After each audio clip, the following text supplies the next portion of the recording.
राहुल एक साधारण लड़का था जो एक छोटे से कस्बे में रहता था। उसकी जिंदगी शांत और सामान्य थी, लेकिन जब उसने पहली बार स्नेहा को देखा, उसकी दुनिया बदल गई। स्नेहा एक सीधी सादी लेकिन दिलक्ष लड़की थी, जो अपनी मासूमियत और सरलता से सभी का दिल जीत लेती थी। राहुल को पहली ही नजर में उससे प्यार हो गया था, लेकिन वह यह सोचकर हमेशा पीछे हट जाता कि स्नेहा जैसी लड़की उसके जीवन में कभी नहीं आ सकती। राहुल ने कभी भी अपनी भावनाओं को खुलकर व्यक्त नहीं किया। वह बस उसे दूर से देखता, उसकी मुस्कान में खो जाता और उसकी हर छोटी बड़ी बात पर ध्यान देता। लेकिन अंदर ही अंदर उसका दिल चाहता था कि स्नेहा भी उसे उसी तरह से चाहने लगे। एक दिन राहुल की हिम्मत बढ़ी और उसने सोचा कि वह अपनी भावनाओं को स्नेहा से व्यक्त करेगा। शाम का वक्त था, सूरज डूब रहा था और हवा में हल्की हल्की ठंडक थी। राहुल ने स्नेहा को पास के पार्क में बुलाया। उसका दिल तेजी से धड़क रहा था, हाथों में पसीना था, लेकिन उसने खुद को संभाला और स्नेहा के पास गया। राहुल ने धीमी आवाज में कहा, स्नेहा, मैं तुमसे कुछ कहना चाहता हूँ। स्नेहा ने उसकी तरफ देखा, उसकी आंखों में सवाल था। राहुल ने धीरे धीरे अपनी बात कहनी शुरू की। कैसे कहूं कि अपना बना लो मुझे, बाहों में अपनी समा लो मुझे, बिन तुम्हारे एक पल भी कटता नहीं, आकर एक बार मुझसे चुरा लो मुझे। स्नेहा चौंकी, लेकिन उसकी आंखों में एक अजीब सी चमक आई।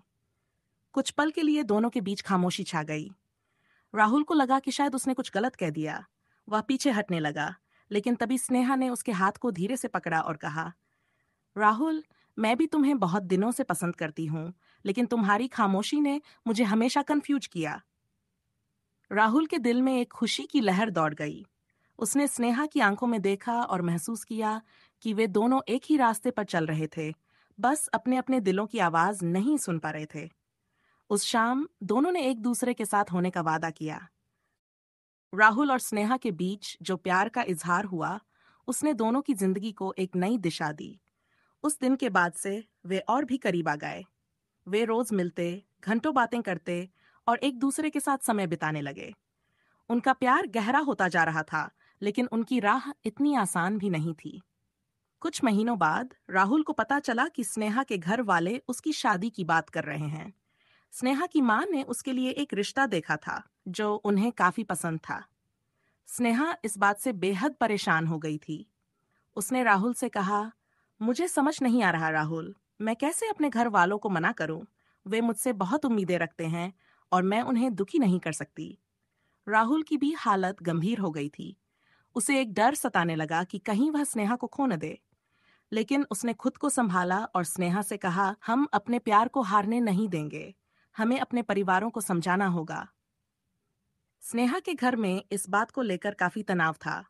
उसने धीरे धीरे अपने माता पिता को राहुल के बारे में बताया। उसकी माँ पहले तो नाराज हुई, लेकिन बाद में समझ गई कि स्नेहा और राहुल एक दूसरे से सच्चा प्यार करते हैं। हालांकि उसके पिता को मनाना बहुत मुश्किल था।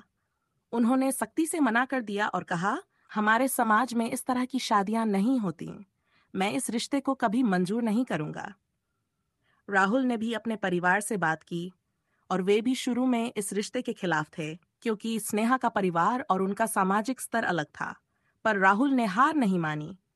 उसने धीरे धीरे अपने माता पिता को ये यकीन दिलाया कि स्नेहा ही उसके जीवन की सच्ची साथी है। इसके बाद दोनों ने एक बड़ा कदम उठाया। वे अपने परिवारों से खुलकर बात करने का फैसला किया। एक दिन राहुल और स्नेहा ने अपने परिवारों को एक साथ बैठाया। शुरुआत में माहौल तनावपूर्ण था, लेकिन राहुल और स्नेहा ने अपने प्यार की सच्चाई और गंभीरता से उन्हें समझाया। उन्होंने अपने माता पिता को ये यकीन दिलाने की कोशिश की कि वे एक दूसरे के बिना खुश नहीं रह सकते। धीरे धीरे परिवारों को भी समझ आ गया कि बच्चों की खुशी ही सबसे ज्यादा मायने रखती है। स्नेहा के पिता ने थोड़ी झिझक के बाद इस रिश्ते को स्वीकार कर लिया और राहुल के माता पिता भी राजी हो गए।